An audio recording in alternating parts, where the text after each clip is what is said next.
तर भुजबळ साहेबांना आणि पडळकर साहेबांना का डावललं या प्रश्नाचं उत्तर महाराष्ट्रातल्या ओबीसींना हवंय.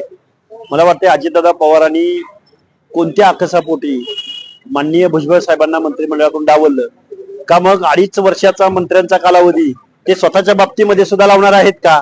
2.5 वर्ष उपमुख्यमंत्रीपद स्वतःला आणि उरलेलं 2.5 वर्ष उपमुख्यमंत्रीपद भुजबळ साहेबांना देणार आहेत का? आणि तसं असेल तर जनतेला येऊन त्यांनी पुढे येऊन सांगावं अजितदादांनी की आमच्यापेक्षा ज्येष्ठ असणारे नेते भुजबळ साहेब, ओबीसींचा आवाज असणारे नेते, त्यांना आम्ही 2.5 वर्षाचं उपमुख्यमंत्रीपद देत आहोत अशा पद्धतीचं येऊन त्यांनी जाहीर करावं. अन्यथा ओबीसीनी जे काही एक निर्णायक मतदान या माहितीच्या बाजूला उभं केलेलं आहे त्या मतदानाचा, त्या मताचा हा अपमान आहे असा समज आज ओबीसीच्या तरुणामध्ये झालेला आहे.